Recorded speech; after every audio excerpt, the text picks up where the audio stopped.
All right, good morning, everybody. Thank you for joining us this morning for another installment of the Prestige series of COVID-19 webinars. As many of you may already know, my name is Jason Flynn, and I am the Director of Human Resources and Client Services for Prestige Employee Administrators.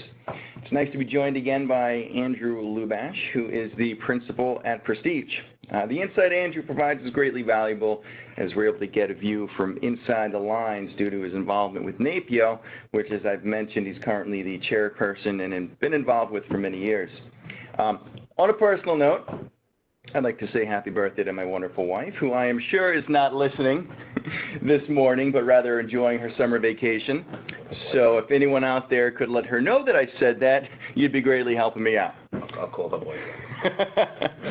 So, as for today's agenda, we're going to start with a brief update on COVID-19. From there, we're going to spend some time talking about how to work with your employees in this new age of COVID-19. We'll start tackling some of the complications around childcare, which I know has been all over the place these days and providing a lot of issues for parents and employees that are looking to return to work. Then we're going to move on to discuss how to connect with your remote employees and keeping them engaged when they're not in the workplace. Then we're going to wrap up with some guidance on how to deal with traveling employees as we navigate through the murky waters of the pandemic. Before I hand over the reins right now, I just want to say as a reminder, all participants will be muted throughout the webinar. However, if you have a question, I urge you to use the Q&A feature within the webinar and direct the question to the panelists. We'll do our best to answer all the questions that come in during the webinar, and a copy of the presentation will be available in the COVID Resource Center of the Prestige website following the webinar.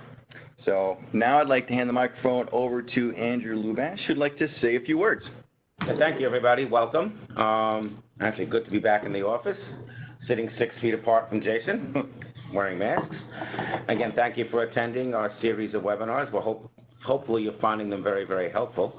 Again, just a brief update as we go into back to work and Jason's topic, and again, it's on the tip of everybody's tongue. Different parts of the country definitely experiencing different things at this time. So again, anybody that's in the South or Florida right now, Texas, Arizona, are places where the virus is really heating up. Our thoughts and prayers are with you. And again, we are available to help you in any way whatsoever. I've been in touch with a couple of my peers, other PEOs. They're actually on here as well, trying to gather some of the data of how to respond to what we've already responded to in New York, New Jersey, Massachusetts, Connecticut, and so forth. What's probably coming, as you see in the news, there's a lot of talk about another stimulus package. It's all over the place. Probably will, if it's going to happen, it probably will happen in 3 weeks. So everything we've done up until this point, we're all there, but there's obviously going to be a new set of rules and new legislation that's going to come out that we have to navigate, so stay tuned. Obviously, we know there was an 1,800-page bill passed by the House, excuse me, a few weeks ago. That pretty much died right there. The Senate has, delayed, postponed, waited it out to come up with a package that they feel is appropriate. But really right now, what it seems, again, part of a call that I had last week with a couple of economists, some U.S. senators and Congress people, where we are right now, hopefully we can get past it, is the Senate is looking for, it's more of a tort reform where businesses, employees, and so forth are held harmless from the coronavirus. So any litigation that may be made to an employer because an employee says they caught the virus on site, where it's hard to prove, the employer will be obviously held harmless unless there's extreme negligence. The House is against that. The House wants to extend the $600 per week enhanced unemployment benefit. The Senate does not. So hopefully they can negotiate past that, put all of us first as opposed to them, and we can get to another stimulus package that will help the economy. There has also been talk of additional opportunity for even businesses that have applied and received and had forgiven PPP loans, that there is the possibility that you may be able to dip in and be able to get a second round. But as this all develops, we will keep you informed. A lot of insight, a lot of things that we learned, that I learned, for example, about taxable states and sales tax states and opening and so forth from these economists, and I'm more than happy to share that with anybody. But again, thank you for attending today.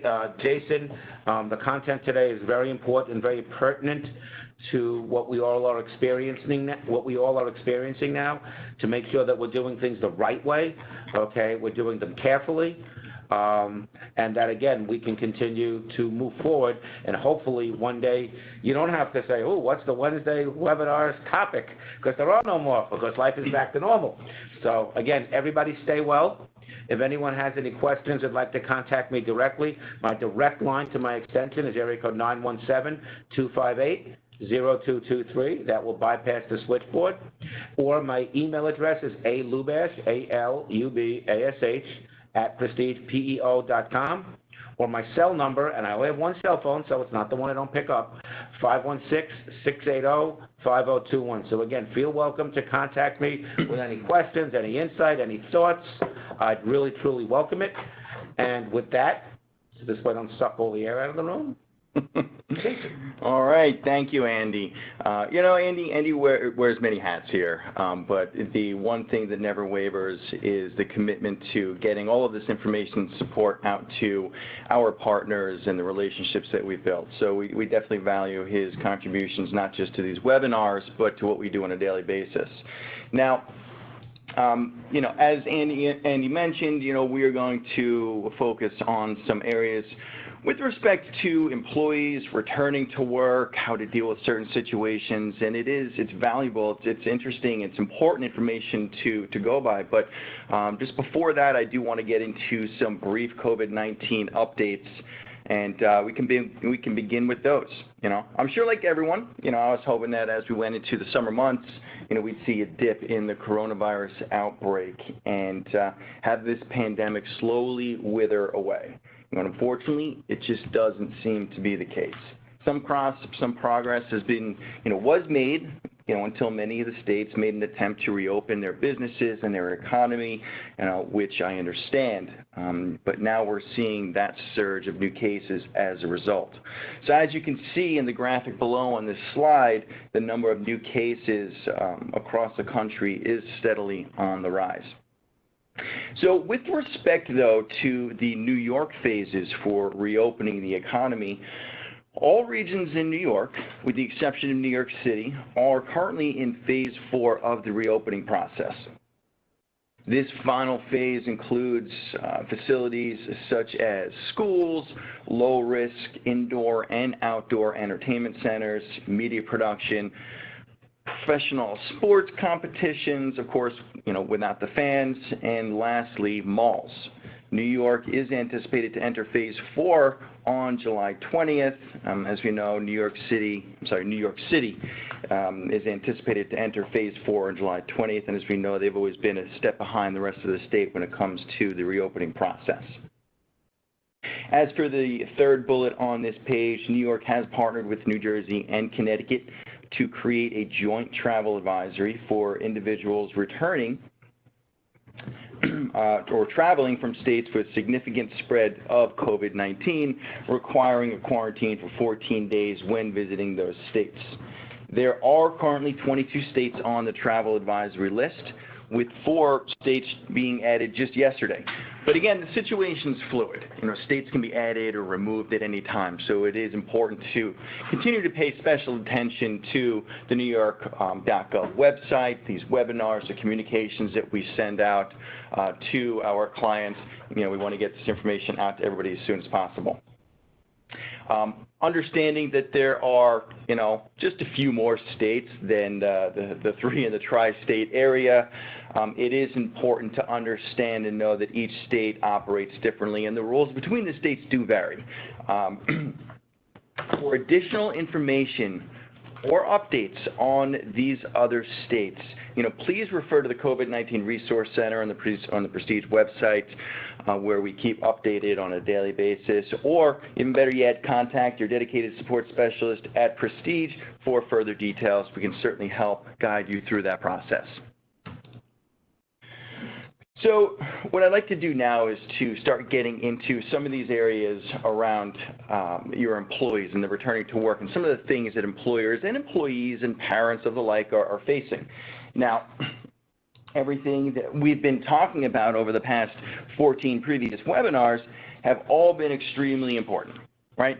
So we wouldn't have talked about it otherwise.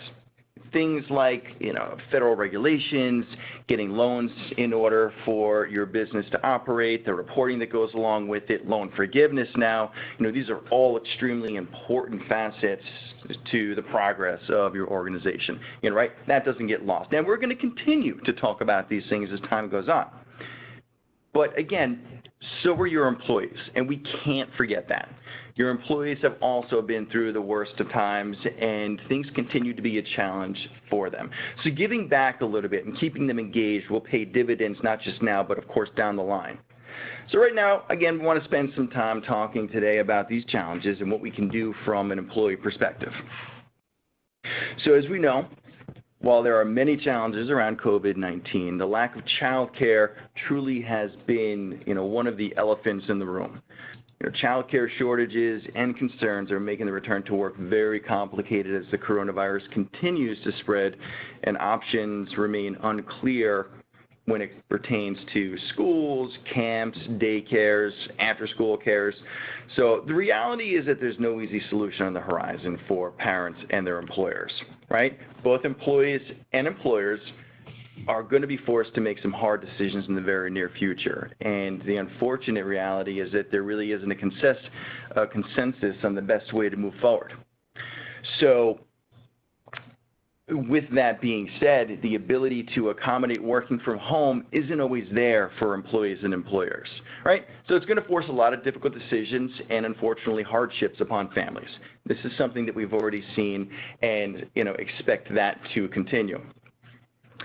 So let's talk a little bit about how we got here, what we've been seeing from employers, and ultimately some options and what to do moving forward. Now, I know we've talked quite a bit enough about, quote unquote, how we got here. So I'm not going to spend a lot of time on that section, but it is important to know what similar organizations are doing and how we can best prepare ourselves.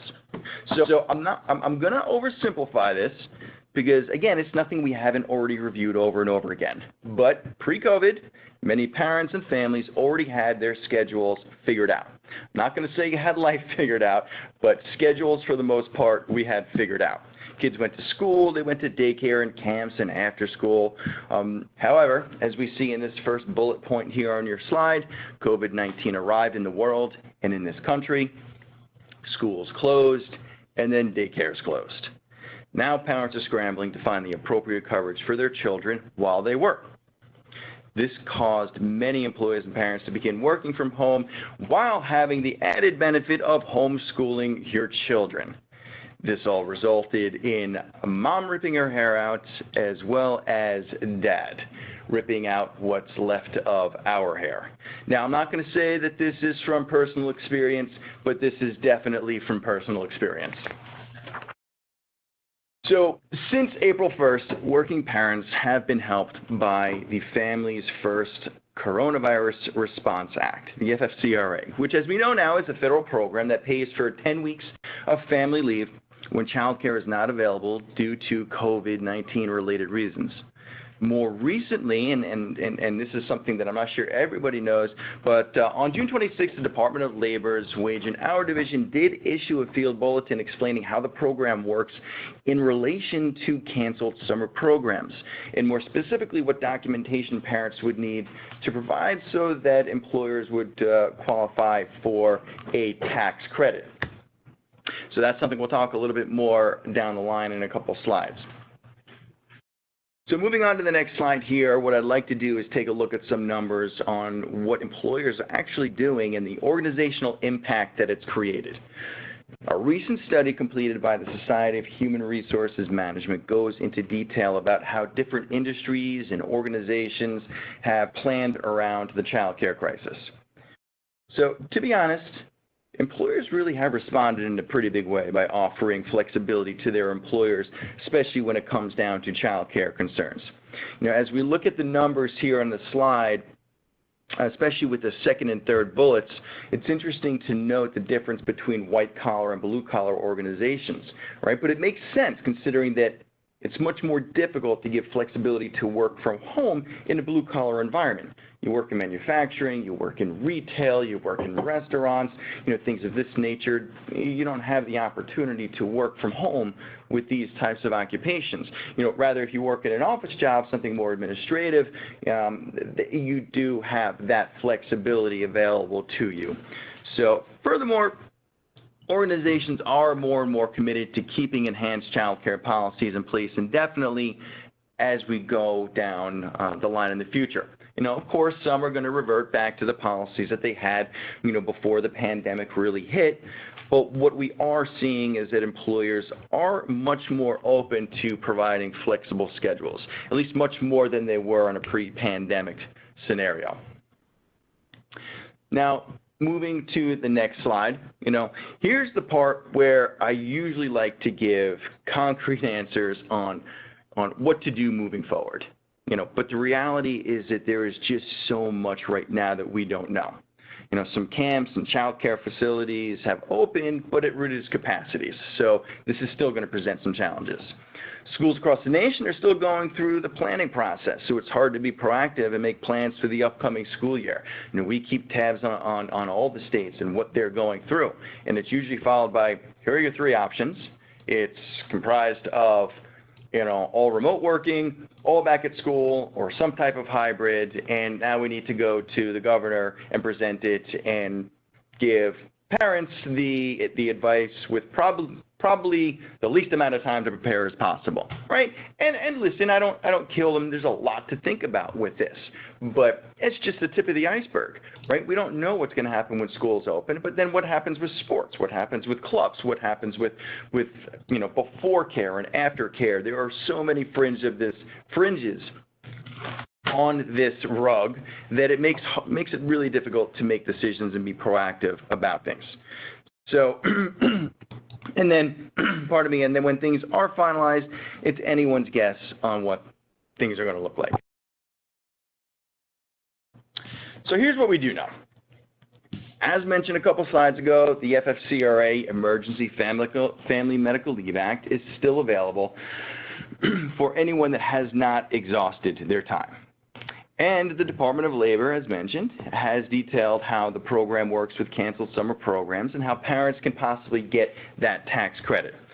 The program does only apply to companies with 500 or fewer employees and expires at the end of the year.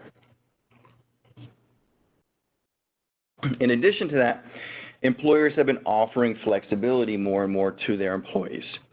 So what we've seen is this is going to come in the form of paid leave, specifically around child care. And this is done so that parents and other caregivers can really recharge their batteries. This is what it's all built around. Studies have shown that employees are actually more productive in a work-from-home environment.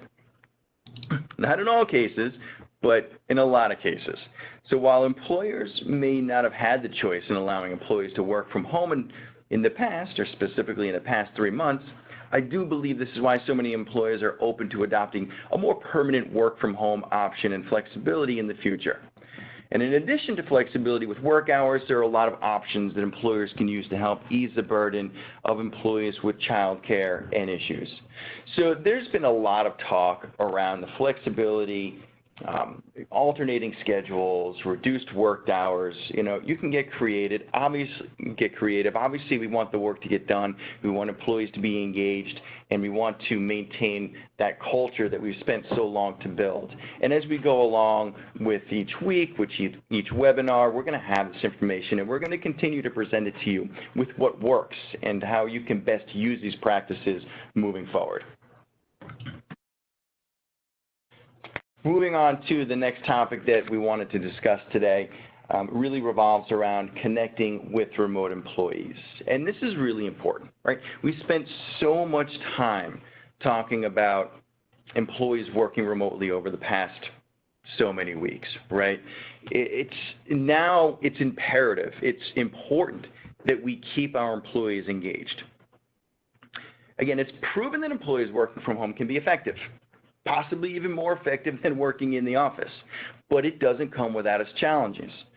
Growing up, I used to hear quite often that you can do anything in the short term, right? I heard it ad nauseum. Thank you, Dad. But it's funny because when it comes to challenging situations, it absolutely rings true. But for us, that quote-unquote short term is starting to go away. This is turning into a long-term situation. So employee engagement, where it always needs to be a top priority when employees were in the office, now we need to find new and innovative ways to keep them engaged out of the office on a daily basis. It's extremely important to adopt interesting incentives in order to maintain engagement and productivity among these remote employees. Right? So pre-COVID, working from home was considered one of the top employee perks. Now it's almost commonplace. And with executives seeing how effective it is, as we've discussed, it's likely to stick around. So with that comes a massive rethinking of how to rebuild your culture in the work from home environment. So how do we equate what we used to do in the office environment to the new remote virtual environment? Right? So let's talk about virtual hangouts. You know, this is something we've discussed in the past, and it still hangs around today. Things like, you know, break room gatherings, of course, without your supervisors, lunchroom meetings between departments or employees, happy hours. These are things that I've actually done with my employees here over Prestige. Probably not as much as I should have, but we've done them. And I think that they've been effective, and they've been fun. I'm not going to lie about that. You know, but these are all ways that you can help to relieve stress while keeping employees excited and engaged within the workplace without actually being within the workplace. The issue is that it's just so easy to do nothing. Right? And that's the worst thing that you can do. The effort that you put in now and in the future, it's going to help build that culture of engagement. And it doesn't happen overnight. Believe me, there's going to be things that just aren't winners. You could try something with your employees, and it can fall flat. And that's okay. Because at the very least, the effort was there. And your employees are going to understand that. They're going to appreciate that. Just keep going. Right? Order lunch for everybody at home. That's something that can go a long way, and it takes such little effort to do that. So that's where we're getting into with the virtual stuff, right? So now that we've talked about what you can do from a virtual perspective, let's move to the other side of the coin and talk about Zoom fatigue. Right? Virtual meetings have become so commonplace at most companies that more and more companies are now talking about blocking out meetings on certain days to reduce that stress and prevent that Zoom fatigue that you're probably hearing about, not just on this call, but maybe out and about. You know, we call this a mental perk, right? So between virtual hangouts and Zoom fatigue, you want to be able to find that balance between the two. And, listen, we've all seen how meetings can take over the days, and now they're going to be, and it's so much more accessible from online, from your computers. So try to balance that out. You know, the next thing that we thought was interesting, and we've heard a little bit more about, was with respect to virtual ergonomic assessments, right? And I had to say that slowly, but essentially what it means is that providing special technology equipment to your remote employees, right? This is something that can help make their work and life easier. So you may want to explore the option of providing your employees with access to a virtual ergonomic assessment plan, right? This really could determine what equipment that your employees could use so that they could work most effectively while they're in their house. You know, if they're like most people, maybe they're sitting at their dining room table in their dining room chair with a lot of other stuff moving forward, hunched over their table, and it might not be the most appropriate or engaging environment that they have. And over time, that can really have an effect, right? Personally, the use of a standing desk could be a game changer for an employee, right? So it's these types of things that you want to put in place. The service, or really this type of service, is really designed to increase an employee's overall job comfort, but also enhance their work performance. And these are the things that we're trying to push forward to as we go on down this line of remote work, right? All while decreasing the likelihood of work-related injuries, which, again, will make our workers' comp manager very, very happy. So the next thing I wanted to talk a little bit talk a little bit about is the vacation and your paid time off, right? Encouragement to take your summer vacation is a well-received perk for employees. When working from home, though, it can be really difficult to draw that line between work life and home life, right? That line starts to get a bit blurry. This is why it's extremely important to continually remind your employees to take the vacation time that they have earned. With that being said, having spent so much time over the past few months working from home, employees are pivoting to, say, summer rentals in remote places instead of your traditional vacations or theme parks or visiting family even. Right? Some employers are even allowing their staff to extend that time away if they split their time away with their work time. In these scenarios, employers we've seen offer to pay for Wi-Fi connections or additional office resources to use, or even get gift cards to grocery stores for these types of vacations, so that employees can work effectively while they're away. So another thing to talk about as we wrap up these last two bullets on this last slide. So another way to boost employee engagement while also rewarding employees for the work that they do is to simply give them a gift, right? It doesn't have to be expensive. Maybe something, around $40 to $60 that you can budget on a per gift basis, and offer employees a list of, let's say, electronics to choose from within that price range. This can be done as a thank you for adapting to working from home and working so hard, right? This is something that's really easy to get creative with, right? All that being said, though, right, these are lean times where companies are looking out for their bottom line, and rightfully so. I completely understand that. So it might not be feasible to go on a spending spree. The best gift you can give your employee, though, is the ability to keep their job. So as we are looking out for a bottom line and may not be able to spend to have these types of things done, spend on things like gifts and ergonomic assessment services, it just might not be in the cards right now, right? And that's okay. What is free? Communication and recognition. Simply communicating with your employees on a regular basis, involving them in company initiatives, recognizing a job well done, these are all things that can go very, very far with your employees. Regardless of what you decide to spend or not to spend, communication and recognition should always be at the top of your list. We've all been employees at one point in time, so we know what this means. And that's something that I would push at any point in time. So now what I'd like to do is move on to the last few slides, and it's something that we've seen more and more, and it's a growing concern. It's dealing with traveling employees. Employees traveling during this time of pandemic, again, is something that we've always to keep a watchful eye over, right? Let's be clear. Traveling will increase your chances of getting and spreading COVID-19. I don't think that can be any clearer. It will happen.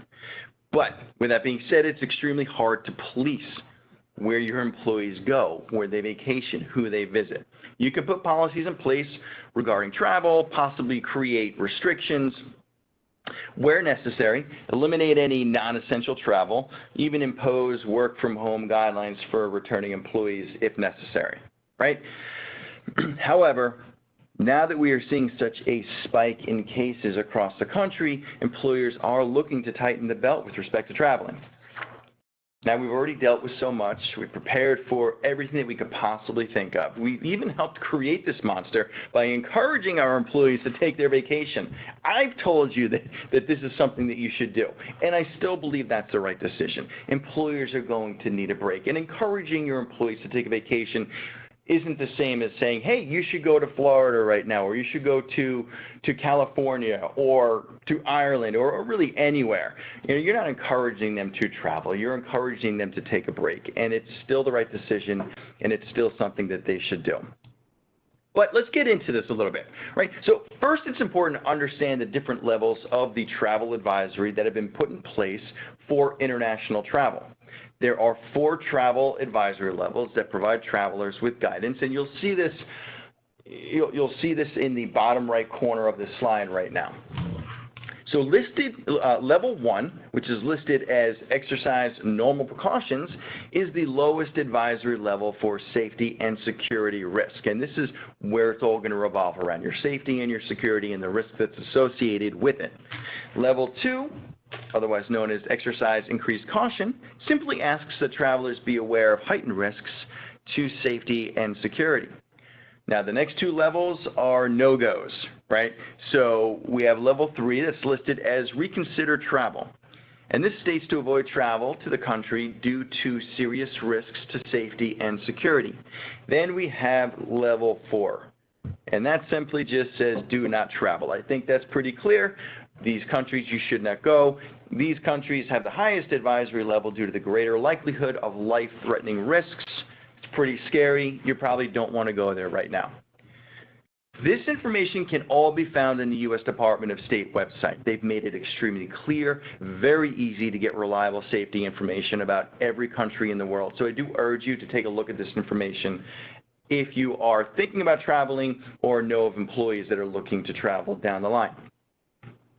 Now, despite the risks, many employees are not going to cancel their travel plans if they can help it, right? So they may be forced to in some situations, but I do think employees are getting to the point where, you know, they're getting cabin fever. They want to move around. They want to visit family, do certain things.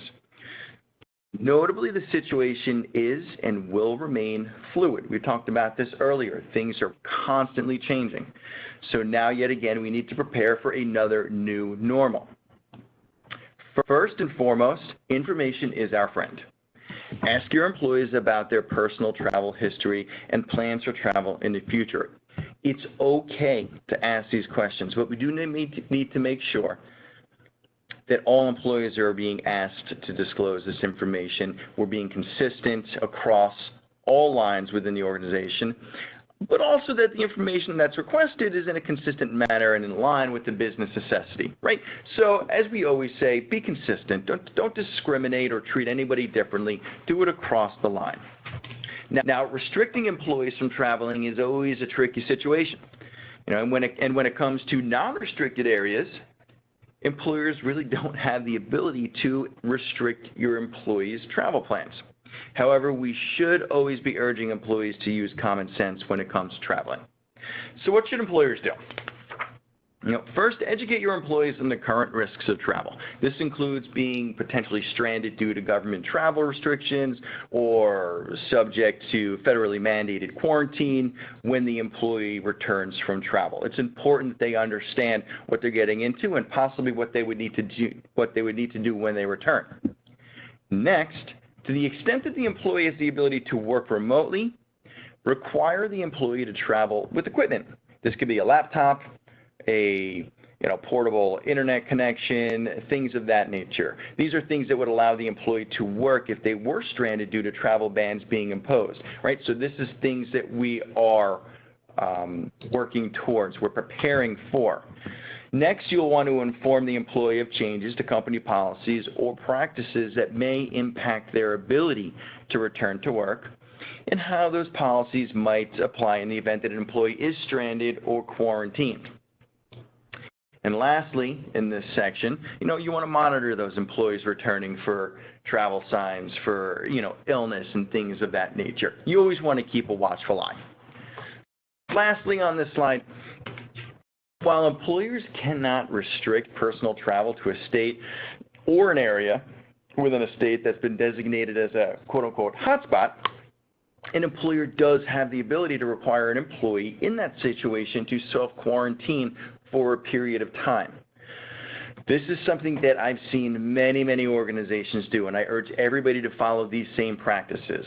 If there is any level of concern and you have that flexibility to have someone work from home remotely, do it. It's the easiest thing to do, and it will help in droves down the line to contain any type of spread. Right? So this would typically be 14 days. That's per the guidance from the CDC. And since designated hotspots do change periodically, you as employers should regularly review the CDC's list of designated hotspots or reach out to your HR business partner or dedicated support specialist over here at Prestige, and we can help you through that.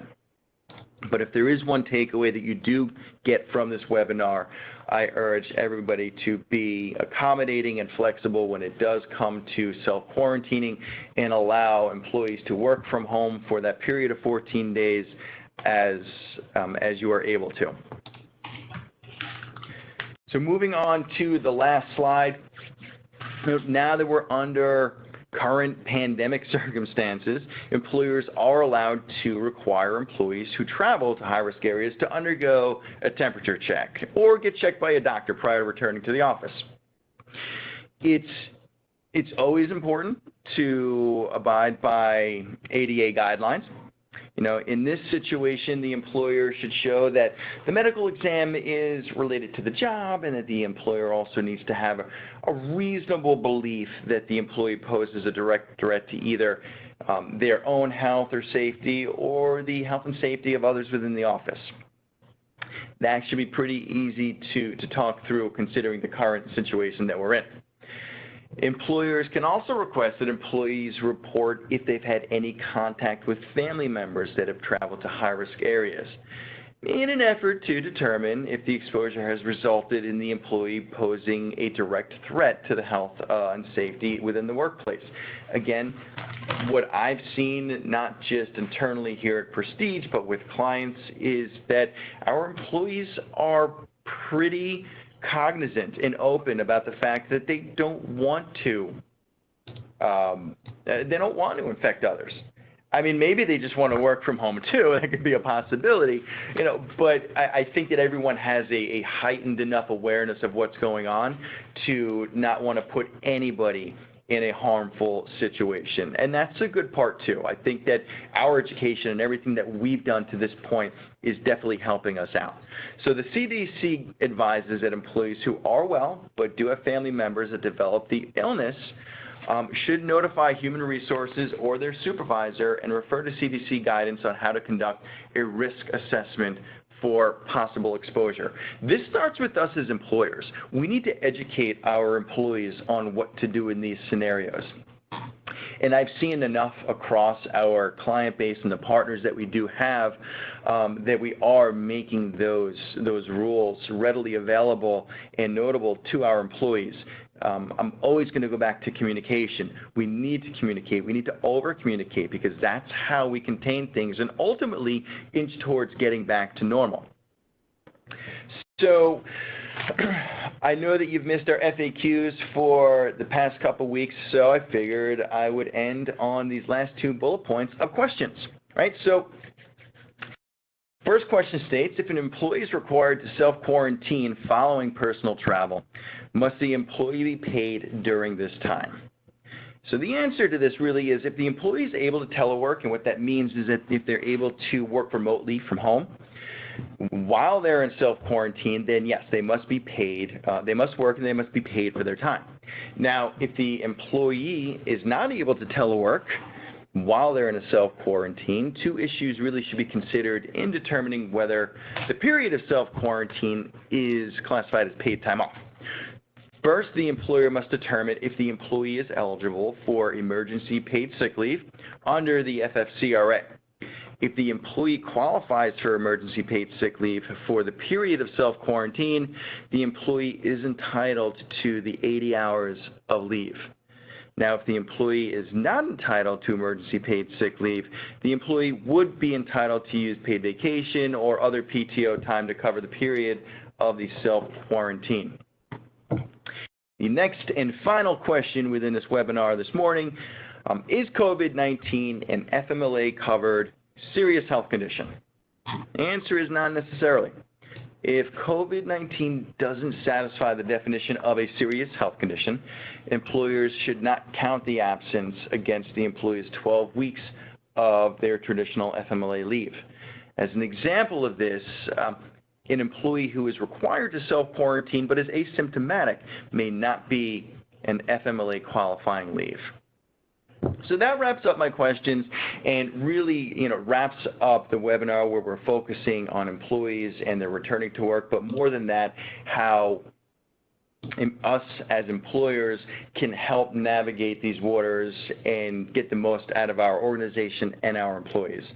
I do appreciate everybody hopping on the webinar this morning. As we always say, please take some time and visit the COVID Resource Center within the Prestige website. We're constantly updating it with all the new information that comes down the line, as well as today's presentation, and the recording and slide deck will be listed there after this webinar.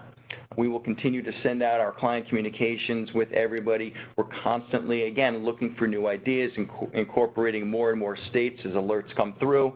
So look out for our newsletters that we will typically send towards the end of the week. And stay tuned for future webinars. We have a lot of exciting guests coming down the line that are going to deal with not only regulatory issues, but also a continuation of employee health and wellness and well-being from the employer and employee perspective. And as always, take a look at our website with the podcast, the HR in 15 that we run with our clients, as well as other guests. And always reach out to your support teams for any help that you might need here at Prestige. Thank you so much for spending some of your time with me again this morning, and I look forward to speaking with everybody soon.